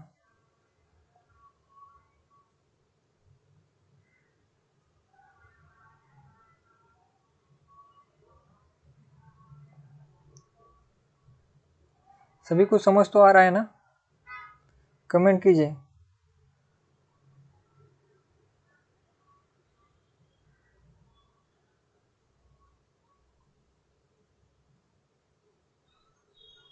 तो विकास का सिद्धांत वही है हमारा। विकास का सिद्धांत क्या है इसमें? विकास के अंतर्गत हम क्या रखते हैं? शरीर को रखते हैं, और साथ ही साथ किसको रखते हैं? मन को, यानी कि मानसिक विकास, शारीरिक और मानसिक विकास जिसमें होता है, उसे हम विकास क्रम में रखते हैं। जिसमें क्या है कि जब आप बच्चे होते हो छोटे से, तब आपके आपके मन में भी कुछ नहीं होता, और ना ही आपके शरीर का कोई विकास होता है। जैसे आप यहाँ पर देखिए मैं आपको एक ड्राइंग के साथ समझाता हूँ कि जैसे आप एक छोटे से बच्चे हो, इतने छोटे, अभी आपका जन्म हुआ है, ऐसे छोटे से बच्चे हो, तो ये छोटा सा बच्चा जिसका अभी 2 मिनट पहले जन्म हुआ है, ये बोलेगा मुझे आईफोन चाहिए, बोलेगा मुझे आईफोन चाहिए, मुझे केटीएम गाड़ी चाहिए, क्योंकि मुझे गर्लफ्रेंड को घुमाना है। ऐसे तो नहीं बोलेगा, क्योंकि उसका कौन सा विकास नहीं हुआ है, उसका मानसिक विकास नहीं हुआ है, ना ही शारीरिक विकास हुआ है, जिसके कारण वो अपने से भिन्न लिंग की तरफ आकर्षित नहीं है। इसलिए जो है वो ऐसी बातें नहीं करेगा, ना ही वो कोई डिमांड करेगा, ना ही उसमें द्वेष होगा, ना ही उसमें कोई भाव होंगे। एक मूल दो भाव होते हैं जो कि रोने के, यानी कि दुख और सुख, हंसना और रोना, ये जो मूल प्रवृत्तियां हमारे इंसानों की है, जो कि हमें जन्मजात मिलती है। उसके अलावा एक जन्म, जब हमारा जन्म होता है तो हमारे पास कुछ भी नहीं होता, हम पूरी पूरी तरह से कोरे होते हैं। लेकिन उसका विकास क्रम देखिए, जब हम धीरे धीरे 2 साल के हो जाते हैं, तब हमें थोड़ा थोड़ा समझ आता है कि मम्मी हमें प्रेम करती है, या फिर हमारे बड़े भाई को। तो अगर हमारे बड़े भाई के पास मम्मी चली जाती है तो हम जानबूझकर रोना शुरू करते हैं, जिसके कारण जो है मम्मी हमारी तरफ आए। तो ये बच्चों में होता है। वो कौन सा होता है कि आकर्षित करने का, यानी कि सभी लोग मेरी तरफ ही आकर्षित रहे, मैं केंद्र बिंदु रहूं। ये जो बच्चों में काफी प्रवृत्ति होती है, छोटे बच्चों में, कि सभी लोग मुझ पर ध्यान दें, मुझे देखे। तो ये हमारा विकास जो है होता है कि आकर्षण का, जो धीरे धीरे हम सभी को अपनी तरफ आकर्षित करना चाहते हैं, सभी लोग हम पर फोकस करें। तो देखिए कभी भी छोटा बच्चा जानबूझकर, अगर आप उसको नहीं देखोगे तो जानबूझकर कुछ ऐसे मस्ती करेगा जिससे आपका उसकी तरफ ध्यान जाए, उससे बातें करो, वरना वो आपको कुछ ना कुछ करेगा, परेशान करेगा। क्यों करेगा? क्योंकि उसको आकर्षित करना है सभी को अपनी तरफ। ये होता है उस विकास। उसके बाद क्या होता है आपका, जब आप 5 साल के हो जाते हो तो आप जो भाषा सीख जाते हो, आपकी भाषा वही बात है सारी, भाषा सीख जाते हो। फिर जब 10 साल के, 10-12 साल के हो जाते हो, आप समाज के बारे में सीख जाते हो, समाज। फिर बड़े हो जाते हो 18, तो आपके जो शरीर में जो बदलाव आ जाते हैं, ये सारी बातें जो है किस में आती है, विकास के क्रम के सिद्धांत में आती है। कि जिस बचपन, जन्म से लेकर आपके मृत्यु तक जो आपके शरीर में और मन में जो बदलाव आते हैं धीरे धीरे, जैसे आपके मन में जो संवेग आते हैं सारे, काम, क्रोध, वासना, ये सारे, फिर प्रेम हो गया, द्वेष हो गया, ईर्ष्या हो गई, ये सारी भावनाएं, साथ ही साथ आपके शरीर में जो आप चलना फिरना, बोलना, छलांग मारना, झगड़ा करना, ये सारी बातें जो सीख जाते हो धीरे धीरे, ये सारे किस में आते हैं, विकास के क्रम के सिद्धांत के अंतर्गत आते हैं। कि इंसान में धीरे धीरे जो है सारे विकास होने शुरू हो जाते हैं इस प्रकार से। तो ये सारे हमारे सिद्धांत हो गए आज, ये सारे इंपॉर्टेंट सिद्धांत थे और ये आज हमें समझने थे। ठीक है, तो अभी हम ये चार्ट देखेंगे, इंपॉर्टेंट अभिवृद्धि और विकास के बीच में अंतर, जो कि हमें पहले से पता है। इसके दोनों के बीच में क्या अंतर है। अभिवृद्धि यानी कि बाह्य विकास, और विकास के अंतर्गत मन और शरीर दोनों का विकास आता है। यानी कि विकास के अंदर अभिवृद्धि भी आती है, इसका पॉइंट है। ठीक है, तो आपका अगर पूछा जाए कि विकास के अंतर्गत अभिवृद्धि आती है, तो आपको बोलना है कि हाँ, विकास के अंतर्गत ही अभिवृद्धि आती है। लेकिन अभिवृद्धि के अंतर्गत विकास नहीं आता, क्योंकि विकास जो है बड़ा कॉन्सेप्ट है, इसका क्या है, व्यापक अर्थ है। तो यहाँ पर पहले पॉइंट भी वही है। तो अभिवृद्धि क्या है, सीमित और संकुचित अर्थ में प्रयोग होता है। उसका क्या है अर्थ, इतना ही अर्थ है कि आपका बाह्य शरीर, जैसे आप बाहर से जो है आपकी ऊंचाई बढ़ गई, आपका मोटापा बढ़ गया, आप जो 6 फीट के हो गए, आपका वजन 100 किलो हो गया, इसे किसके अंतर्गत हम रखेंगे, अभिवृद्धि के अंतर्गत। लेकिन उस विकास के अंतर्गत क्या रखेंगे, विकास के अंतर्गत ये आपकी ऊंचाई और वजन भी रखेंगे, लेकिन साथ में साथ आपके आपके नॉलेज को भी, यानी कि आईक्यू को, आपके पास कितना नॉलेज है, आपका बुद्धि का कितना विकास हुआ है, आपका सामाजिक कितना विकास हुआ है, सांस्कृतिक कितना विकास हुआ है, ये सारी बातों को क्या है, हम विकास के अंतर्गत रखेंगे। तो विकास क्या है, व्यापक अर्थ में प्रयोग होता है। विकास का अर्थ है सर्वगुण संपन्न होना, सारी तरफ से आपका विकास होना, शरीर से, मन से, जितने भी पहलू हैं हमारे, सारे पहलुओं में जो भी विकास होता है उसको हम विकास के अंतर्गत, डेवलपमेंट के अंतर्गत रखते हैं। तो अभिवृद्धि क्या है, केवल बाहरी शारीरिक पक्ष शामिल है, यानी कि ऊंचाई बढ़ना, वजन बढ़ना, ये सब कुछ अभिवृद्धि के अंतर्गत है। और विकास के अंतर्गत क्या है, शारीरिक और मानसिक दोनों पक्षों को सम्मिलित किया जाना। और इसकी क्या है, कोई निश्चित दिशा नहीं है किसकी, अभिवृद्धि की, यानी कि ऊंचाई और वजन बढ़ने की कोई निश्चित दिशा नहीं होती, क्योंकि एक ही उम्र के, जैसे आप अभी आपकी यहाँ पर 22-30 साल के सभी लोग होंगे, लेकिन सभी की ऊंचाई और सभी का वजन एक नहीं है। किसी का वजन 40 होगा और किसी का वजन 50 होगा और किसी का वजन 60 होगा, किसी का 70 भी होगा। किसी की हाइट 6 फीट होगी, किसी की 5 फीट होगी, किसी की 4 फीट ही होगी, लेकिन एज क्या है, समान है। तो निश्चित कोई दिशा नहीं है विकास की, अभिवृद्धि में, यानी कि ऊंचाई और वजन की कोई एक निश्चित पैमाना नहीं होता कि इस प्रकार से इस उम्र में आपकी हाइट बढ़ेगी। ये सारा कोई किससे संबंधित है, वंशानुक्रम से, आपके डीएनए से, आपके माता पिता से, आपके वातावरण से, किस प्रकार के आपका पालन पोषण हुआ है, किस प्रकार का आपको भोजन मिला था बचपन में, या फिर जब आप गर्भ में थे तो उस समय आपको किस प्रकार से आपकी माता को ट्रीट किया गया था, मतलब उन्हें समय पर खाना देना या फिर समय पर उनकी दवाई करना, ये सब कुछ होने पर जो है स्वस्थ बच्चा पैदा होता है। तो ये बहुत से कारण जो है इस पर जो है इम्पैक्ट डालते हैं।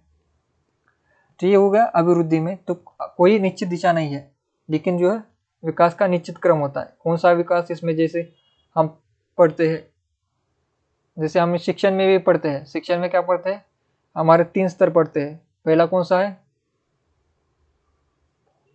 पहला कौन सा है,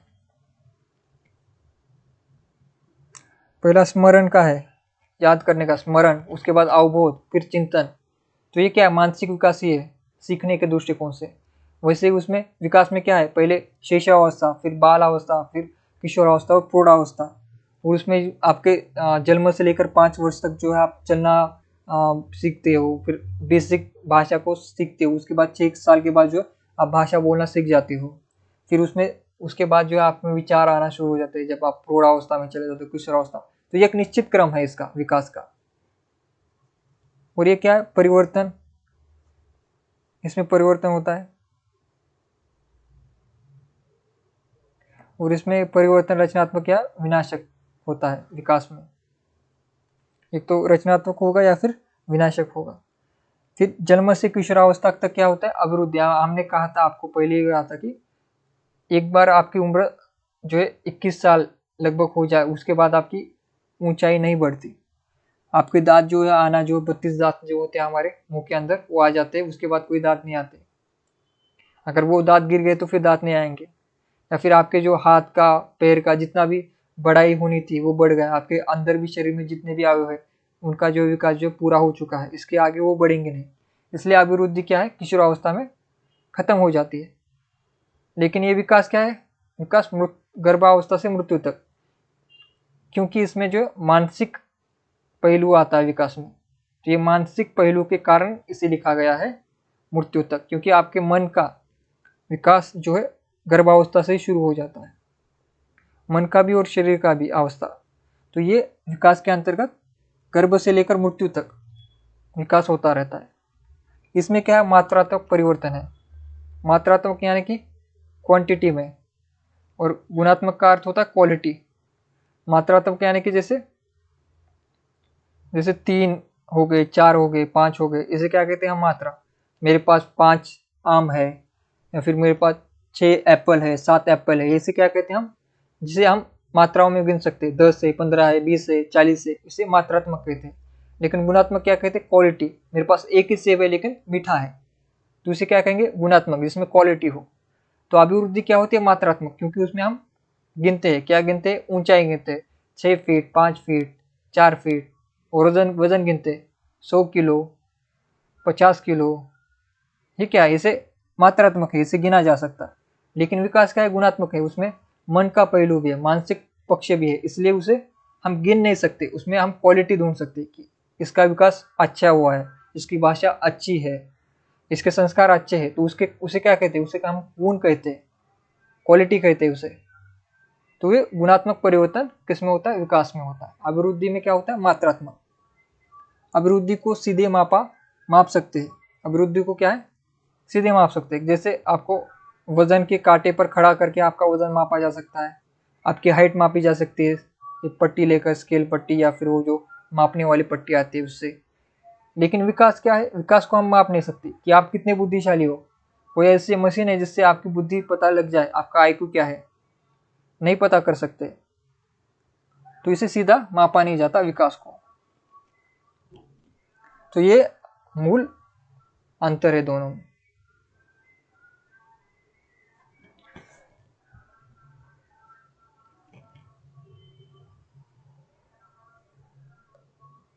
अर्चना जी राशन पानी लेकर चढ़ी है।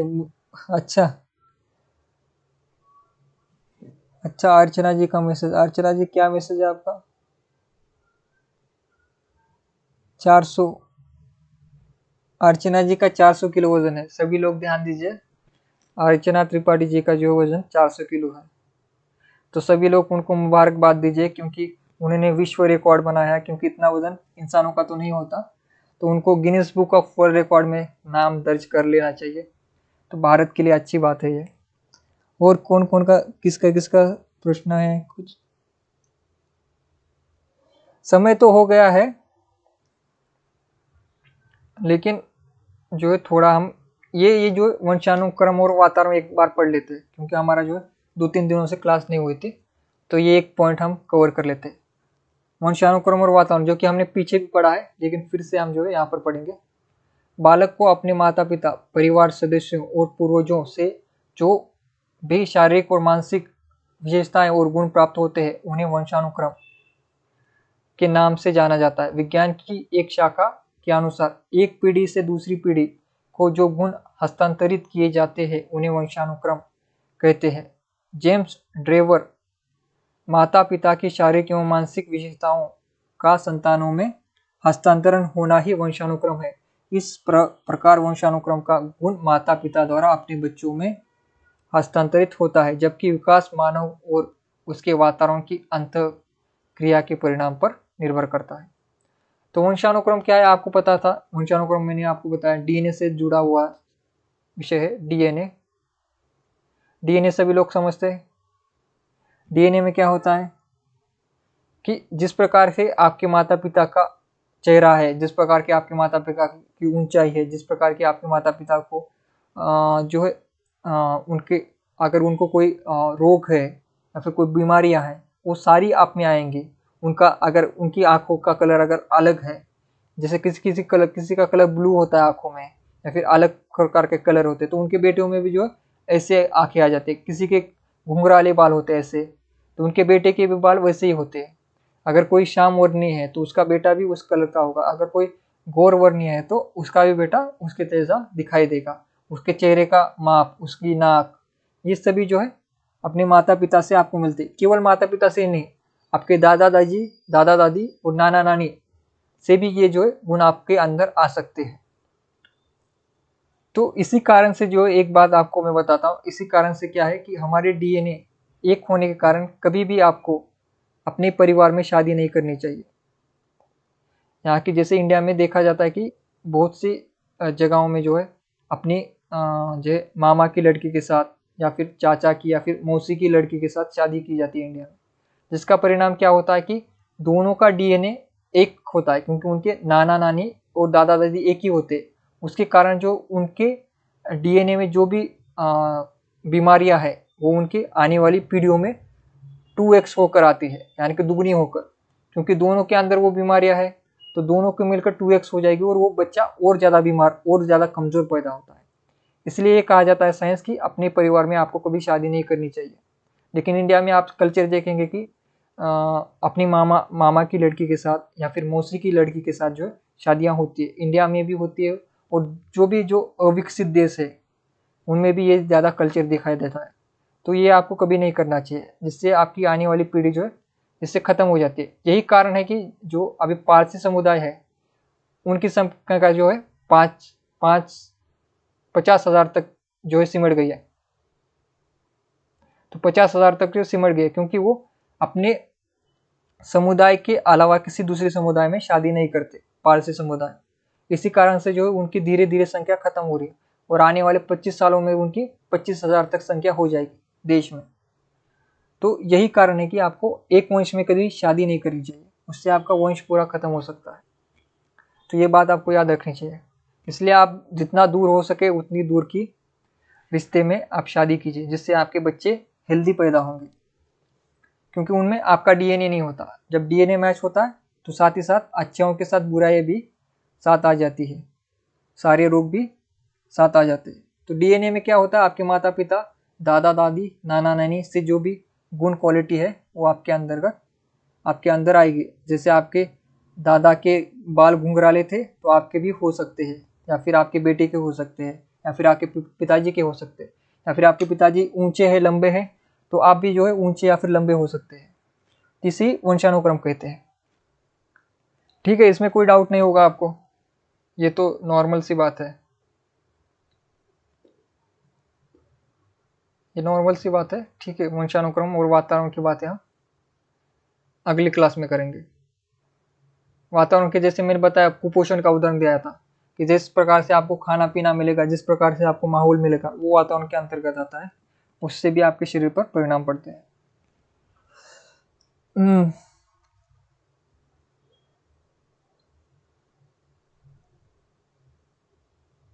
तो एक बार मैं कमेंट पढ़ लेता हूँ। तो यहाँ पर क्लास में फोकस कीजिए सभी स्टूडेंट। वंशानुक्रम सभी को पता चल गया, अभिवृद्धि और विकास क्या दोनों के बीच में अंतर क्या है, क्योंकि मैं प्रश्न पूछूंगा कल।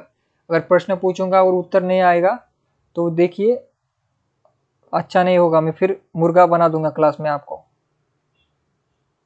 क्लास में मुर्गा बना दूंगा सबके सामने, और उसका फोटो खींचकर लगा दूंगा स्टेटस पर। ठीक है, तो अभिवृद्धि और विकास दोनों का अंतर आपने समझ लिया।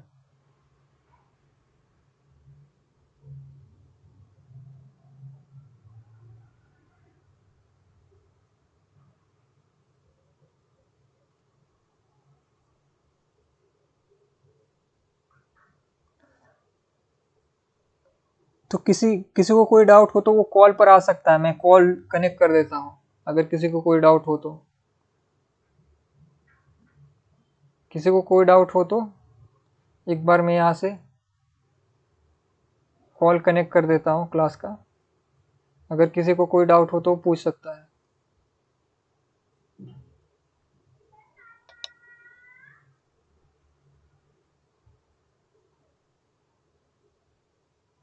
एक बार सभी लोग कमेंट कीजिए, किसी को डाउट है? हाँ नहीं कुछ तो कमेंट कीजिए।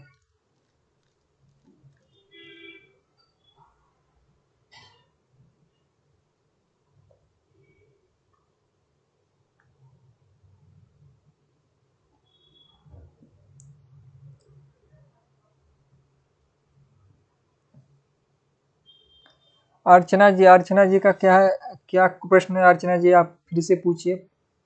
परीक्षा से संबंधित प्रश्न हो तो पूछिए सभी लोग। परीक्षा से संबंधित या फिर हमारे पेपर से संबंधित कोई प्रश्न हो तो पूछिए सभी लोग, क्योंकि परीक्षा नज़दीक आ गई है तो हंसी मजाक आपको थोड़ा कम करना होगा और क्लास में ध्यान दीजिए आप। क्योंकि मैं कल अगर प्रश्न पूछूंगा तो आप दांत नहीं निकाल सकते ऐसे खी करके, कुछ फायदा नहीं है। अभिवृद्धि और विकास क्या, अगर मैं अंतर पूछूंगा कल कक्षा में, कॉल पर लेकर पूछूंगा एक एक को, तो सभी को आना चाहिए। ठीक है, और हमने ये अभिवृद्धि और विकास के सिद्धांत पढ़े, समान प्रतिमान, दिशा का सिद्धांत, विभिन्न अंगों की गति का सिद्धांत। आपको इसके टाइटल में भी जो है इसके अर्थ समझ जाएंगे आप टाइटल को पढ़कर। तो थोड़ा सिर्फ आपको ध्यान देना है क्या क्या है किसका। एक बार आप पढ़ेंगे, एक बार सुनेंगे क्लास में, तो क्लास में ही याद हो जाएगा आपको। ठीक है, कोई बात नहीं, कोई बात नहीं। हाँ हाँ सभी को पूछेंगे, सिंह जी, रेखा जी, मनीष जी, सीमा जी, किसी को कोई डाउट तो नहीं है? हाँ रेखा जी, हम कल पूछेंगे सभी को क्लास में, वॉइस सेशन रखेंगे हम। तो कोई भी डाउट होगा, अब तक जितने भी क्लास हुए सभी से डाउट सॉल्व करेंगे। किसी को कोई परेशानी होगी फर्स्ट पेपर में तो वो भी हम क्लास में पूछ लेंगे। और जो भी रिकॉर्डिंग क्लास के स्टूडेंट है वो भी जो है अपने कमेंट जो है क्लास के कमेंट बॉक्स में दिया कीजिए, जिससे हमें पता चले। आपके भी डाउट जो है क्लास में ही हम सॉल्व कर देंगे।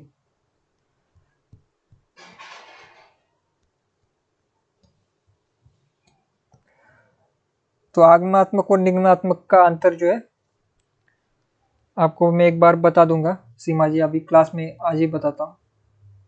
तो दो प्रकार होते हैं।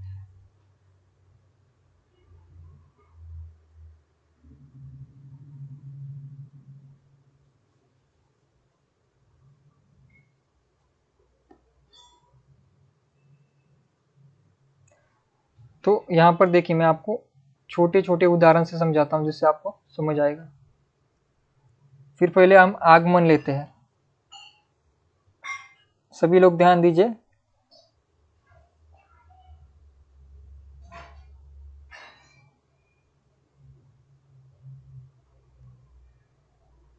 पहला आगमनात्मक, इसको याद कैसे करना है, ट्रिक से याद करना है।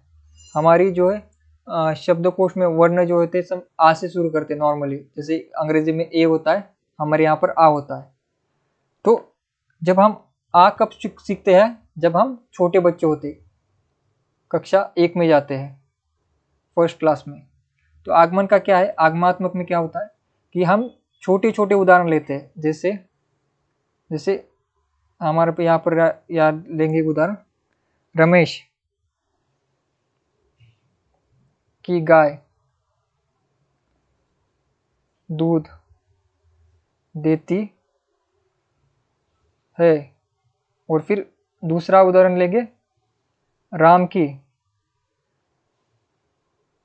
गाय दूध देती है। ये आगमनात्मक जो है प्रश्न हो गए। उसका निष्कर्ष क्या निकलाएंगे कि दुनिया में जितनी भी दुनिया में जितनी जितनी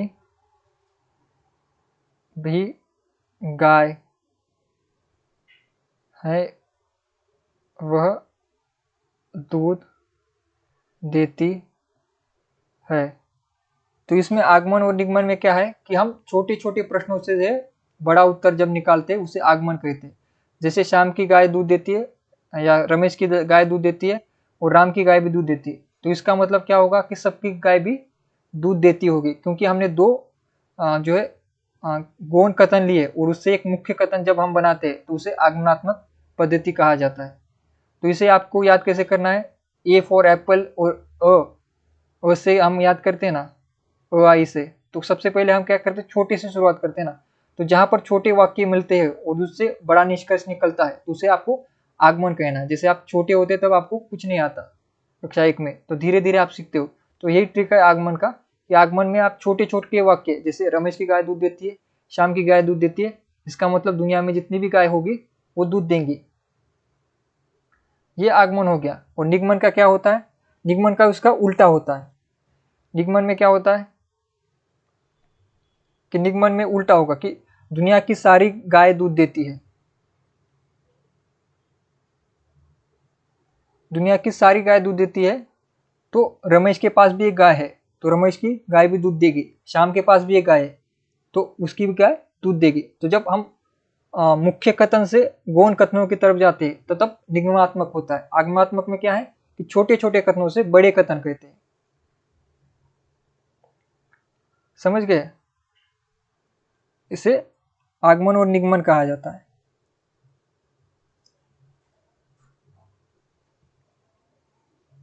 तो ये प्रश्न किन्होंने पूछा था, हाँ सीमा जी ने। सीमा जी आपका डाउट सॉल्व हो गया। आगमन और निगमन का अर्थ, आगमन यानी कि हम जब छोटे छोटे कथनों से प्रमुख कथन बताते हैं। जैसे शाम की गाय दूध देती है, राम की गाय दूध देती है, तो इन दोनों कथनों से हमने एक मुख्य कथन बनाया कि दुनिया में जितनी भी गाय होंगी वो दूध देती होंगी।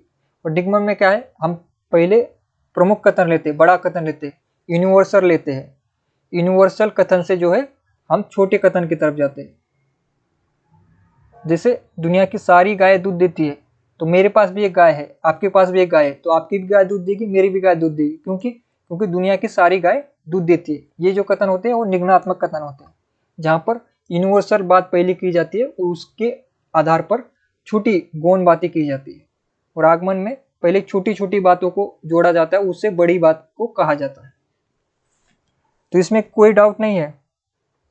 और प्रॉब्लम इसमें नहीं है, इसको समझने में प्रॉब्लम नहीं है। प्रॉब्लम इसमें है कि आगमन में कौन सा था और निगमन में कौन सा था, ये हम भूल जाते हैं। सबके साथ होता है, ये हम आज याद करेंगे लेकिन कल भूल जाएंगे। तो इसको याद करने के लिए सिंपल ट्रिक है, ए फॉर एप्पल जैसे सीखते हैं हम, और हिंदी में क्या होता है, आ होता है, अ होता है सबसे पहले, अ आई, अ आ ई, इससे ही शुरू करते हैं ना।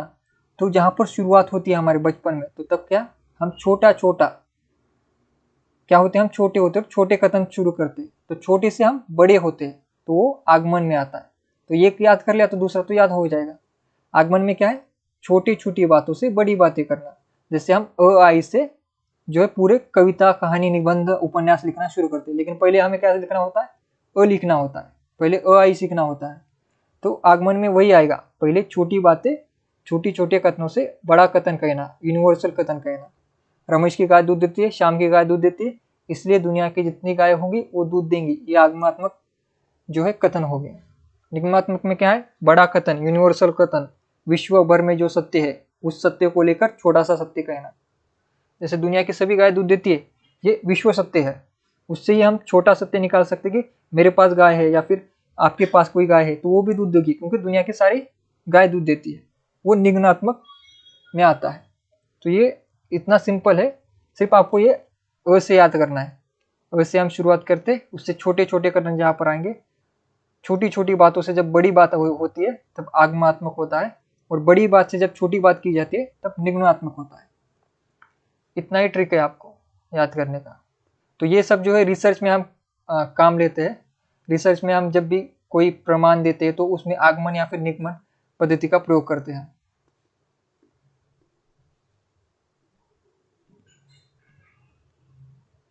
हाँ, आपके पास भैंस है तो भैंस का उदाहरण लीजिए। जैसे दुनिया की सारी भैंसें दूध देती है, तो आपके पास जो भैंस है वो भी दूध देगी, और हमारे पड़ोसी के पास जो भैंस है वो भी दूध देगी। तो ये किस प्रकार का कथन हो गया, निगमनात्मक, क्योंकि हमने सबसे पहले विश्व की बात की। जो वैश्विक स्तर पर जो बात होती है उसे निगमनात्मक में कहेंगे। लेकिन जब आप कहेंगे कि इंडिविजुअल, जब बात करेंगे एक एक की बात, कि जैसे सीमा जी के पास एक भैंस है और फिर रेखा जी के पास एक भैंस है, और फिर इसका अर्थ हम क्या निकालेंगे कि सीमा जी के पास भैंस है वो दूध देती है, रेखा जी के पास एक भैंस है वो भी दूध देती है। तो इसका हम एक उत्तर निकालेंगे कि दुनिया में जितनी भैंसें होंगी वो भी शायद दूध देती ही होंगी। तो इस प्रकार का जो होता है उसे आगमनात्मक तर्क कहा जाता है। ठीक है, और इसे रिसर्च में हम प्रयोग करते हैं। तो आगमन और निगमन समझ गए आप सभी।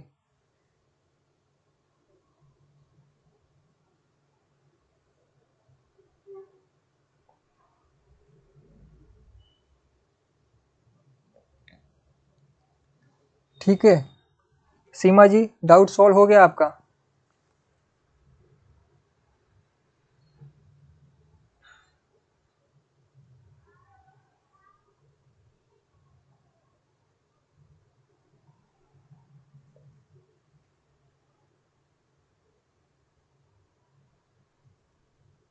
अरे मुर्गा, मेरे पास मुर्गा नहीं है सिंह जी। मेरे पास मुर्गा, बिल्ली, मेरे पास कोई प्राणी, कोई नहीं है मेरे घर में।